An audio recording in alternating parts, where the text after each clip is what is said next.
Jesus. Hallelujah. बोलो यीशु प्रभु की।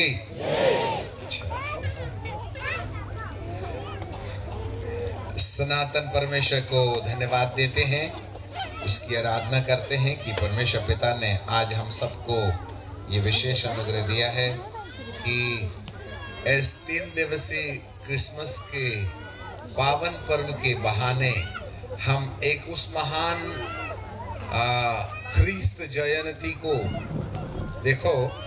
ख्रीस्त और जयंती, ये ख्रीस्त जयंती जो है, जो लोग मर जाते हैं ना और उनके भले काम को उनकी पैदा होने की तारीख में याद करते हैं, तो मरे हुए लोगों के लिए जयंती होती है। हमारा प्रभु मर के जिंदा हो गया है, उसकी जयंती नहीं मनाते हैं। वो जिंदा प्रभु है, उसका पुनरुत्थान दिवस मनाते हैं। जयंती मरे हुए लोगों के लिए करते हैं। हमारा यीशु जयंती के लायक नहीं है, जयवंत हो उठा प्रभु है। जो जयवंत है उसकी क्या जयंती मनाओगे? समझ में आ गई? जो जीवित है वो जीवित है, और जो जीवित है उसके बारे में बाइबल कहती है कि जो जीवित है वो जीवित संसार का शहंशाह है। हाँ, जगत की उत्पत्ति से पहले उसने हमारा चुनाव कर लिया कि हम सब मसीह यीशु में उन भले कामों के लिए सिरजे गए हैं जिसे करने के लिए प्रभु परमेश्वर ने पहले से ही नियुक्त किया है। इफिसियों की किताब उसका 2 अध्याय उसके 12वें पद में लिखा है कि वो हमें जगत की उत्पत्ति से पहले क्या क्या काम करना है, उस काम को पहले निर्धारित कर लेता है, और उसके बाद वो ये कहता है, कोई भी बाइबल कहता है, उसके बाद वो ये कहता है कि उस काम को कौन पूरा करेगा, और उस काम को पूरा करने के लिए मुझे एक व्यक्ति की जरूरत है, और वो व्यक्ति हम तुम होते हैं जो उस काम को जो जगत की उत्पत्ति से पहले निर्धारित किया गया है उसको पूरा करने वाले की आवश्यकता है। हमसे पहले परमेश्वर ने हमारे काम नियुक्त कर दिए, और उसको पूरा करने के लिए उसने हमको जन्म दिया है। हमें मालूम ही नहीं हम क्या काम के लिए बनाए गए, बुलाए गए, है ना। इफिसियों की किताब मैं आपके लिए पढ़ना चाहूँगा। इफिसियों की किताब और उसका 2 अध्याय उसका 12वां पद नहीं है शायद, हाँ 10वां पद 9वां पद, ऐसा करते हैं थोड़ा ऊपर से पढ़ लेते हैं, ठीक है। 7वें पद से, और अपनी कृपा से जो मसीह यीशु में हम पर है आने वाले समय में अपने अनुग्रह की असीम धन दिखाए, क्योंकि विश्वास के द्वारा अनुग्रह ही से तुम्हारा छुटकारा हुआ है। यह तुम्हारी ओर से नहीं वरन परमेश्वर की ओर से दान है, ना कर्मों से, ऐसा ना हो कि कोई घमंड करे, क्योंकि हम उसके बनाए हुए हैं। हमारे पीछे बोलिए, हम उसके बनाए हुए हैं और मसीह यीशु में उन भले कामों के लिए सिरजे गए हैं जिन्हें परमेश्वर ने पहले से हमारे करने के लिए तैयार किया है। पहले से, जगत की उत्पत्ति के पहले से मेरे कामों की लिस्ट बना दी गई, और उस काम को पूरा करने के लिए मुझे बाद में अस्तित्व में ले आया।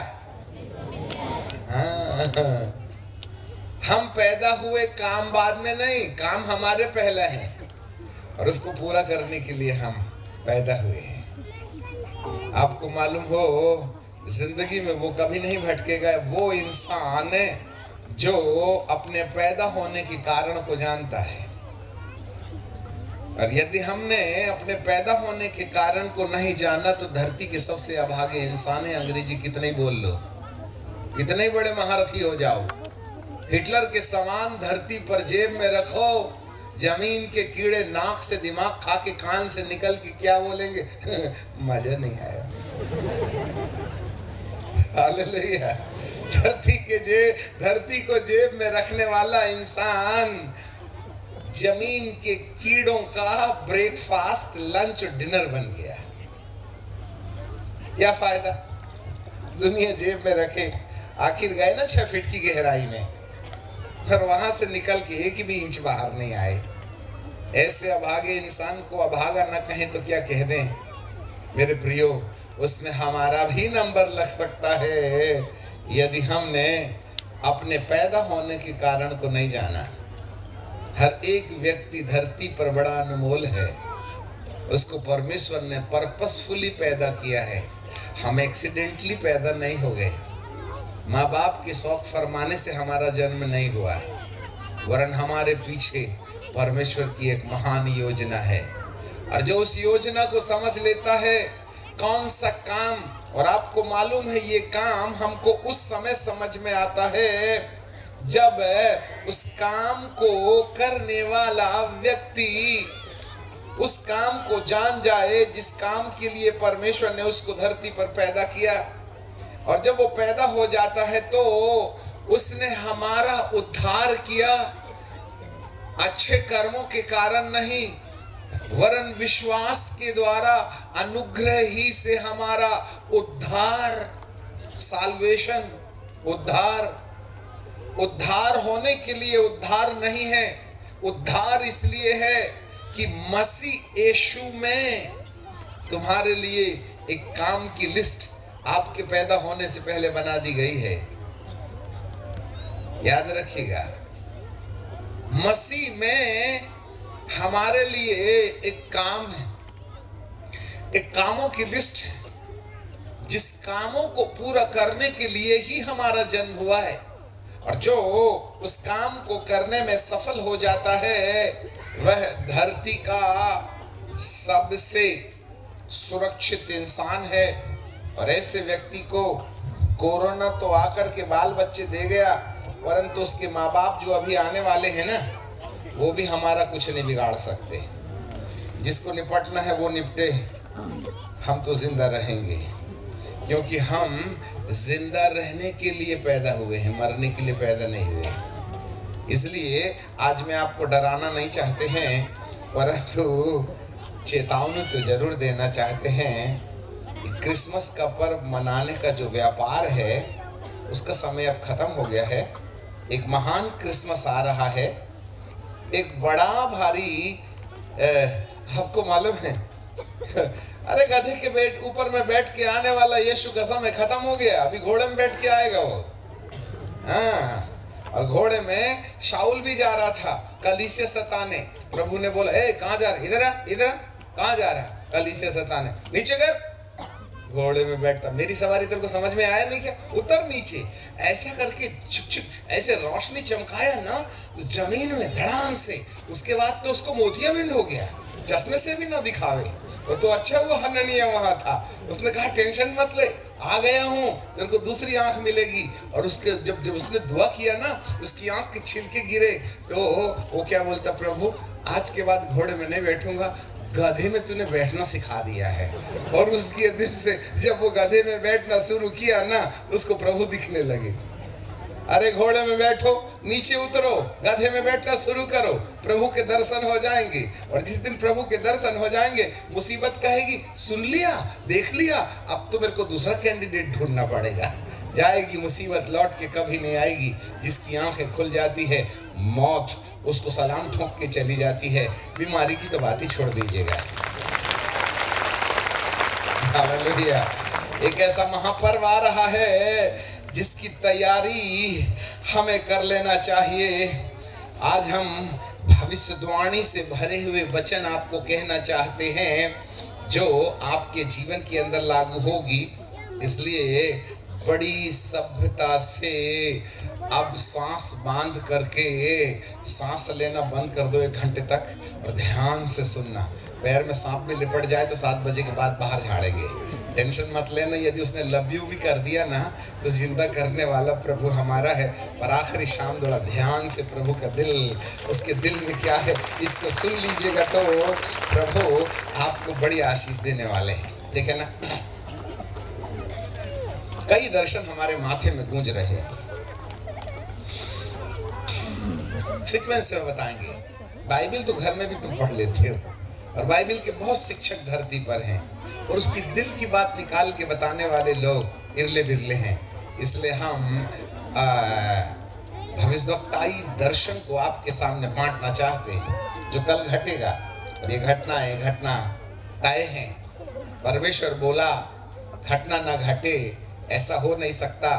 तर्कस से निकला तीर जब बाहर जाके वापस तर्कस में नहीं आता तो फिर परमेश्वर का बोला वचन भविष्यवक्ता हबक्कुक कहता है 2 अध्याय में, मैं गुंबज में चढ़ जाऊंगा और ताकते रहूंगा कि परमेश्वर मुझे क्या कहता है और उसके उलाहना के वचन क्या है। दर्शन की बातों को पत्थर की पटिया पर लिख दे कि वह दौड़ करके भी सहज से पढ़ी जाएं। उसके पूरे होने में देरी हो सकती है परंतु उसके पूरे होने का समय वेग से चला आता है। प्रभु बोला घटना ना घटे, ऐसा हो नहीं सकता। और यदि घटना घटने में समय में हेर फेर हो जाए ऐसा हो सकता है, परंतु प्रभु का बोला वचन कभी भी अमिट नहीं होगा। आज नहीं तो कल जरूर पूरा होगा। हमें पूरे होने का इंतजार करना चाहिएगा। पिता परमेश्वर हमें अपने दिल की बातें बताता। सुनो जरा, इसी तरीके का एक बड़ा भारी स्टेज है जिसमें बीच में पिता परमेश्वर बैठे हैं। हजारों की संख्या में, लाखों की संख्या में समुद्र की बालुओं की तरह, समुद्र के समान जैसे उसका दूसरा छोर दिखाई नहीं देता, कुछ ऐसे ही एक अपार भीड़ प्रभु के सामने श्वेत वस्त्र पहन करके खड़ी है जी। और उसके दाहिने ओर एक बबर शेर ऐसे नीचे बैठा है और पिता ऐसे सिंहासन पर बैठे हैं। बबर शेर, यहूदा का सिंह। सुनो, ये मिमियाने वाले यीशु का जमाना खत्म हो गया 2019 से। 2020 से गुर्राने वाले बबर शेर का समय आ गया है। इसलिए दुआओं से बीमारी अच्छी नहीं होती। बहुत चंगे हो गए 2020 तक, 19 तक, परंतु 20 से प्रभु कहते हैं अब युग काल बदल गया है। अनुग्रह काल वाले यीशु को मैंने ब्यूटी पैरेलल तैयार होने भेज दिया है। जाओ जरा तुम भी थोड़ा सा फेयर एंड लवली लगा के दुल्हन के सामने खड़े होने के लिए ड्रेस वगैरह पहन के आ जाओ। तब तक मैं दुल्हन का कार्ड बांटे देता हूँ, तुम तो अंदर जाओ। इसलिए प्रभु जी कहते हैं चलो पिताजी अब तुम ही का मान संभालो। तुम ही बताइए कि जब बेटा बिटिया की शादी की तारीख नियुक्त हो जाती है तो मामा पापा की नींद हराम हो जाती है। ये बेटा बिटिया तो दोनों की दोनों है ना, दिल में जिगी जिगी जिगी जिगी। कौन तारीख है अपनी? 22 तारीख। अच्छा, जिगी जिगी जिगी जिगी जिगी जिगी सपना देखना शुरू कर देते हैं कौन सी तारीख को आएगी दुल्हन, कौन सी तारीख को बनूंगा दुल्हन। परंतु उस दिन से माँ पापा की नींद खराब हो जाती है। मम्मा कहती कहाँ रखोगे मेहमान, मुंह में दांत नहीं, कहाँ रखोगे, इतने मेहमान आएंगे, लिख लो अभी से। फलाने को कार्ड नहीं दिए तो इज्जत का सवाल है, जिंदगी भर अपने को अपनी बिटिया की शादी में नहीं बुलाएगा वो। बुढ़ा बुढ़ी रात भर कार्ड का नंबर लिख रहे हैं, इसको बुलाना है, उसको बुलाना है, उसको यहाँ ठहराएंगे। अब बेटा सपना देख रहा है और बाप यहाँ कार्ड बांट रहा है। कभी बेटे को आपने दूल्हा को कभी कार्ड बांटते देखा है? हाँ, शादी तारीख तय क्या हो गई, सामने वाला तो सपनाने लगा और माँ बाप रात भर नहीं सोते। कुछ इसी तरीके से प्रभु यीशु मसीह के आगमन की तैयारी में पिता टेंशन में हो जाते हैं। इसलिए 2019 से टेंशन में है वो। 2019 से टेंशन में है क्योंकि यीशु जो अनुग्रहकारी दयालु यीशु था जिसका पर्व तुमने बहुत 19 तक मना लिए, वो कहता है अब मैं तैयार होने चला गया, पापा का काम, पापा कुर्सी पर बैठे हैं, और जब पापा कुर्सी में बैठते हैं ना तो उनका मिजाज अलग रहता है। मैंने बहुत हाथ दिखा लिया, मैं हाथ लेके ब्यूटी पार्लर जाता हूँ पेंटिंग करवाने के लिए, अब तुम्हारे लिए दुआ नहीं मांगता मैं। हाँ, इसलिए तो प्रभु ने हथेली दिखाते दिखाते प्रभु भी जी कहने लगे, पिता परमेश्वर भी कहते हैं सुन यार, तू बहुत दिन से हाथ दिखा दिखा के मेरे को टेंशन देता है, हर बार बोलता है एक बार छोड़ दे, एक बार छोड़ दे, फलता वगैरह है नहीं, 25 साल हो गए तेरी बात सुन सुन करके मैंने ये पेड़ को वक्त दिया, परंतु आज तक फला नहीं है। हाँ, इसको काट डालो, मैंने बोला था तेरे को, अब हाथ मत दिखाना, जा तू कपड़े पहनने के लिए तैयार हो जा, दुल्हन को लेके आना। तो प्रभु कहेंगे दुल्हन, हाँ दुल्हन मैं बनाऊंगा, तू जा तो सही। पिता के सामने हथेली दिखाने वाला गायब है, याद रखना, अब दया नहीं करेगा। और पिता के पास में एक ही मिजाज रहता है, सही से चलोगे तो दया देखोगे, जरा गलती करोगे तो निपटा दूंगा, ऐसा। समझ में आ गई बात? क्योंकि क्षमा मांगने वाला ही नहीं, तो भैया झूठ बोलोगे तो देगा ना हनीनिया सफीरा के समान कब्रिस्तान का गिफ्ट। वो तो अच्छा हुआ प्रभु ने दिखा दिया, एक ही के चक्कर में हननिया सफीरा के प्रभु हननिया सफीरा जब झूठ बोले थे और उल्टा सीधा चंदे की थैली से कुछ निकाल लिए थे, उस समय तू प्रभु गया कहाँ था? अरे थोड़े समय के लिए ना मैंने हाथ नहीं दिखाया, इसके चक्कर में खुदा ने दोनों को निपटा दिया, मैं क्या बताऊं। समझ रहे हैं बात? यदि हननिया सफीरा के लिए भी यीशु हाथ दिखा देता ना तो प्रभु कहते टेंशन फ्री, नहीं मरते। इधर हननिया को गाड़ के आए नहीं, ये सफीरा भी ठैं। याद रखना, एक छोटी सी गलती मूसा को प्रतिज्ञा के देश में प्रवेश के लिए दरवाजा बंद कर देती है। जी हाँ, हम तो दिन में 150 गलतियां गलते हैं, परंतु समय खत्म हुआ, आगे चलो। बाइबल कहती है ये राइट हैंड साइड में बब्बर शेर बैठा हुआ है, हजारों लाखों की भीड़ सामने है, सब सफेद वस्त्र पहने हैं, शॉर्ट में बोल देंगे काम की चीज। तब बब्बर शेर अपने पिता की ओर देख करके कहता है, हे पिता, यदि तू चाहे तो ये कटोरा मेरे सामने से हटा दे। एक दिन इसने कहा था, हे प्रभु, जो मौत का प्याला मैं पीने वाला हूं वो यदि तू चाहे तो हटा दे, परंतु आज बब्बर शेर यीशु पिता परमेश्वर के सन्मुख है, आंसू बहाते हुए, शेर की आंख से आंसू बह रहे हैं, उसके दिल की आवाज सुनाई देती है दार्शनिक को, हे पिता, यदि तू चाहे तो ये कटोरा मेरे सामने से हटा ले। ये कौन सा कटोरा है जो प्रभु पीना नहीं चाहते हैं, उसको हम बाद में बताएंगे। परंतु पिता ने बब्बर शेर की आंखों में आंसू देख के, उसकी प्रार्थना ना सुन के अपना मुंह बाएं ओर फेर दिया, मैं जितना बोल रहा उतना तुझे करना होगा। बब्बर शेर आंखों में आंसू, दिल में दर्द, उठ करके खड़ा हुआ, और जब वो खड़ा हुआ ना, उसका सिर आसमान को छूता था, और उसने जोर से दहाड़ा, इतने जोर से दहाड़ा कि स्वर्ग हिल गया, बादल कंपायमान हो गए, पूरे स्वर्ग में सन्नाटा छा गया, सारा स्वर्ग हिल रहा है, सारी धरती हिल रही है। परंतु जहां पिता परमेश्वर का सिंहासन था, मानो किसी ने पेस्ट करके चिपका दिया है। केवल पिता परमेश्वर का सिंहासन नहीं हिला, वरन जो भी रचनाएं स्वर्ग में थी, अड़ोस पड़ोस में सारी जनता कांप उठी जब बब्बर शेर ने दहाड़ना शुरू किया, परंतु उसकी आंखों में आंसू थे। याद रखिएगा, उसका पिता उसके ही अपने लोगों को, जिसे उसने खून से खरीदा था, उसका न्याय करने के लिए मजबूर कर रहा है, क्योंकि वही वचन है, यही वही यीशु है।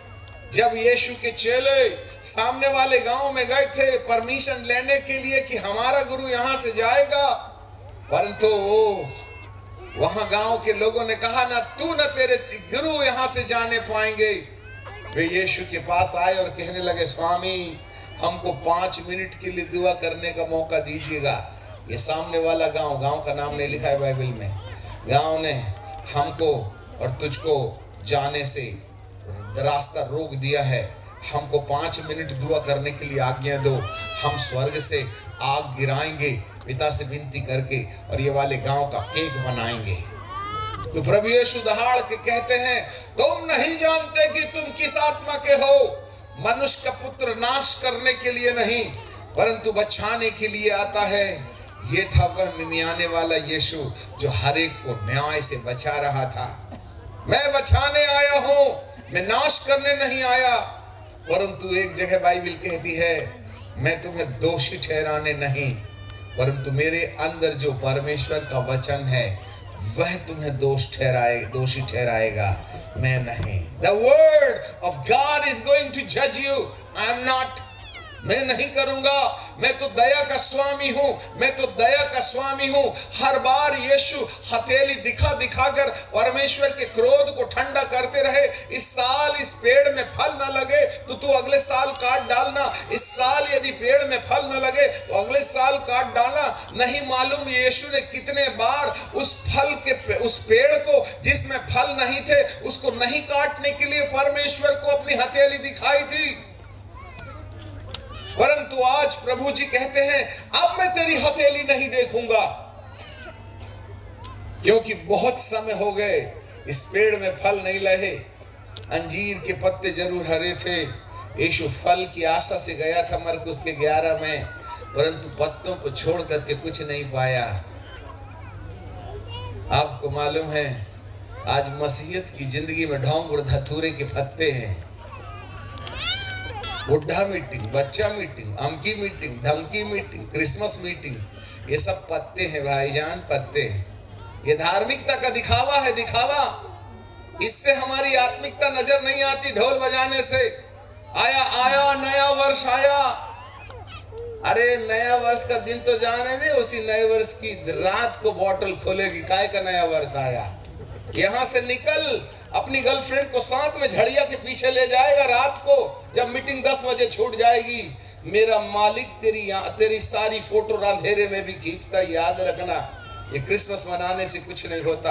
इन पत्तों से लदी हुई अंजीर की बगिया में खुदा पत्ते के चक्कर में फल ढूंढने आया था। सुबह सुबह का वक्त था, उसको लगी है भूख। पत्ता देखने नहीं आया, वह फल देखने आया है। देखा फल नहीं, अरे बाबा फल नहीं अंजीर के पेड़ में। तो प्रभु यीशु मसीह ने कहा, आज के बाद इसमें फल कभी नहीं लगेगा। बोल के चले गए। चेले टेंशन में थे, अब कुछ हुआ तब कुछ हुआ, और हुआ उस समय कुछ नहीं। जब बैथनिया को फिर से यरूशलेम को सुसमाचार सुना के यीशु बैथनिया के गांव से जब दूसरे दिन वापस आ रहे थे, चेले उसी पेड़ की ओर जाके देखते हैं। पेड़, अंजीर का पेड़, जिसको कल प्रभु ने कहा था आज के बाद तुझ में फल नहीं लगेंगे, जड़ तक सूखा था। हमें समझ में नहीं आया, पत्ते सूखे हो सकता है, जड़ सूखी। चेलों को कैसे पता चला? खोद के तो नहीं देखे थे ना। ये भी रहस्य हमारे बाइबल स्कूल में आइए। धरती की किसी बाइबल कॉलेज में आपने नहीं सीखा होगा। आखिर चेले जमीन के अंदर की जड़ सूख गई बोल के कैसे जान लिए? यीशु ने नहीं श्रापा। मेरा प्रभु आशीष देने वाला श्रापता नहीं है, हम श्राप कमाते हैं। 2020 और 21 में खुदा बाप ने कोरोना नहीं भेजा, और शैतान में भी इतनी हिमाकत नहीं थी कि हमारे पास बानों को ले जाए। कान धर के सुन लीजिएगा, ना खुदा परमिशन देता है कि कोरोना आकर के मौत के घाट उतारते रहे उसकी अपनी प्रजा को, और ना ही शैतान में इतना दम है उनकी अभिषिक्तों को ठंडी नींद सुला दे। आखिर वे क्यों गए? हमारे लोगों को कब्रिस्तान समय से पहले किसने पहुंचा दिया? न खुदा ने पहुंचाया, न शैतान ने। ये तुम्हारा कमाया हुआ धन था जिसका नतीजा तुमने भोगा है। कान धर के सुन लीजिए, मालिक कभी किसी को श्रापता नहीं। शैतान परमिशन बिना किसी को मौत के घाट उतारता नहीं।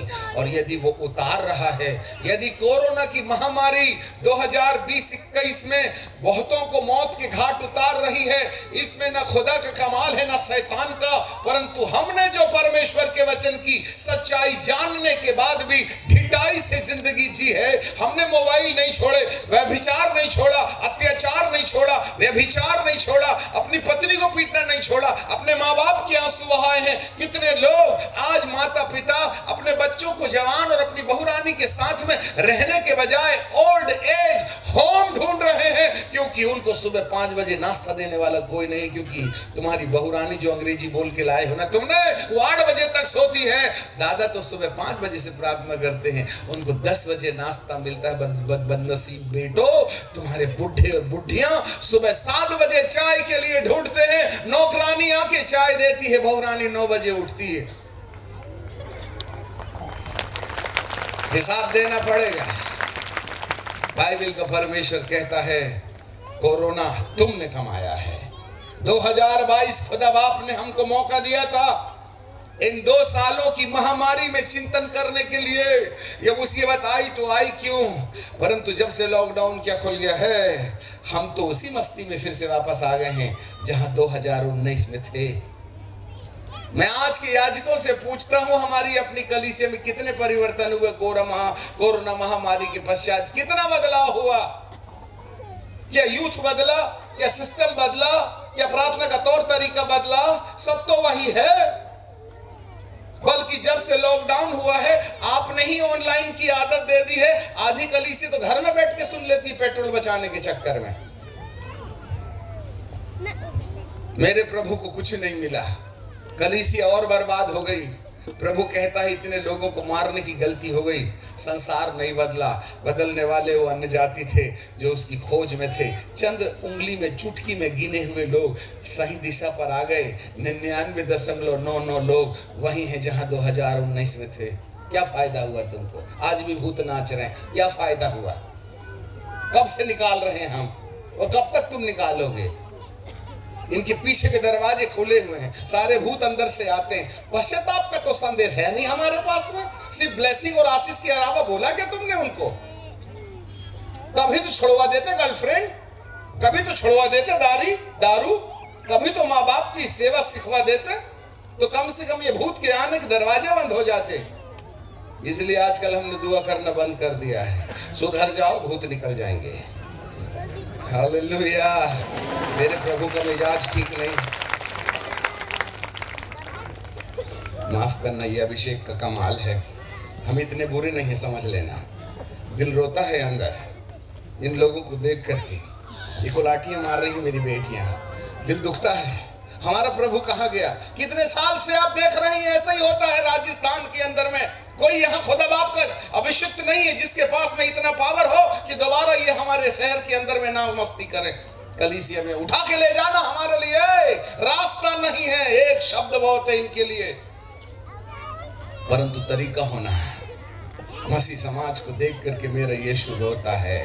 चलिए यहाँ बबर शेर, प्रभु यदि तू चाहे तो ये कटोरा मेरे सामने से हटा दे। प्रभु ने मुंह फेर लिया, काट डालो इसको, अब मैं तेरा हाथ नहीं देखूंगा, इसमें फल नहीं है। आंसू बहा के बबर शेर खड़ा होकर के चीखता है, गुर्राता है। और जब वो गुर्रा रहा था, हजारों की भीड़ में से आधी भीड़ डर के मारे कांप उठी। तब कुछ लोग सफेद वस्त्र पहने हुए इस बबर शेर के पास आते हैं और बड़े डरते हुए उसके पिछले पैर को, अगले पैर को नहीं, पिछले पैर को छूने की कोशिश कर रहे, यह सोच करके कि हमको माफ कर दो, यह सोच करके कि माफ कर दो। वे याचना कर रहे हैं। पिता सिंहासन पर बैठे हैं, राइट हैंड साइड में बब्बर शेर हाथ सामने करके पिछली की टांगे मोड़ करके बैठा है। सामने वाली टांग नहीं, पीछे वाली टांग को छूने की कोशिश करते हैं। तो बब्बर शेर जोर से दहाड़ के कहता है, जब वक्त था तब तुमने क्षमा नहीं मांगा, जब क्षमा का समय खत्म हो गया है तब तुम आए हो क्षमा मांगने के लिए। और जोर से दहाड़ा, मुंह करके जितने लोग आए थे अपनी जान बचा करके इतनी रफ्तार से मैदान छोड़ के भागे। आपको जानकारी मिले जब वो भाग रहे थे बब्बर शेर ने यूं पंजा मारा और वहीं फाड़ के गिरा दिया, फिर यूं पंजा मारा यहीं फाड़ के गिरा दिया।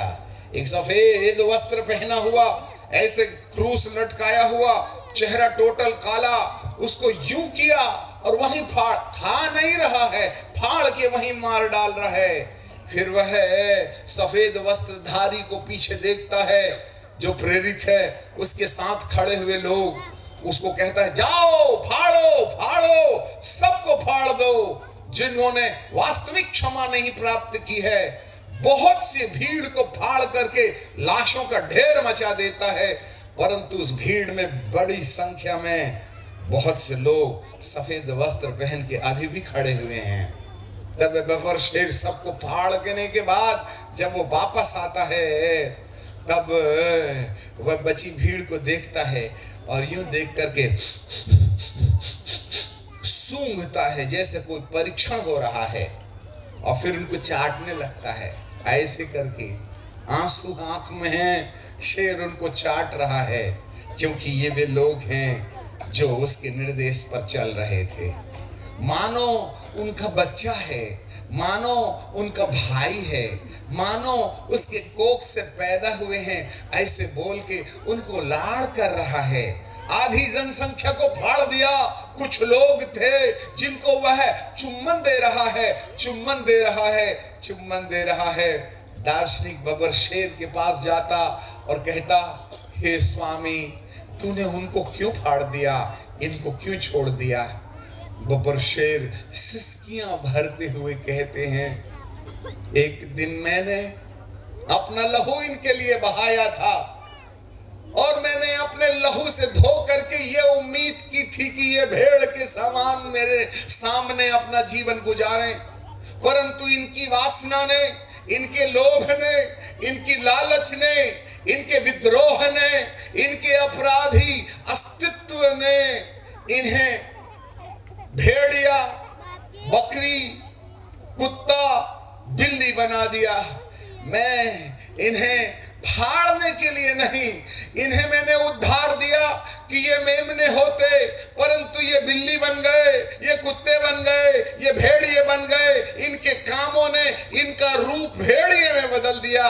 मैंने एक दिन इनके लिए अपना लहू बहाया था, परंतु आज मैं इनको फाड़ करके रोता हूं। मेरी आंखों से आंसू बहते हैं। मैंने फाड़ने के लिए अपना लहू नहीं बहाया था, परंतु मेरी मजबूरी है।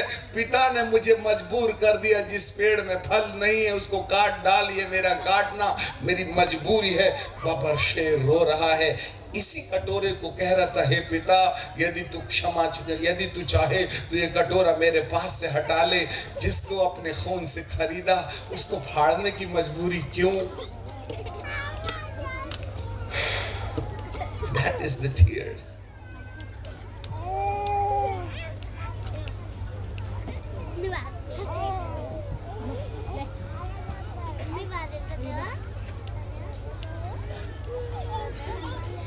इन 2023 में बहुत से सेवकों को धरती पर नहीं देखेगी।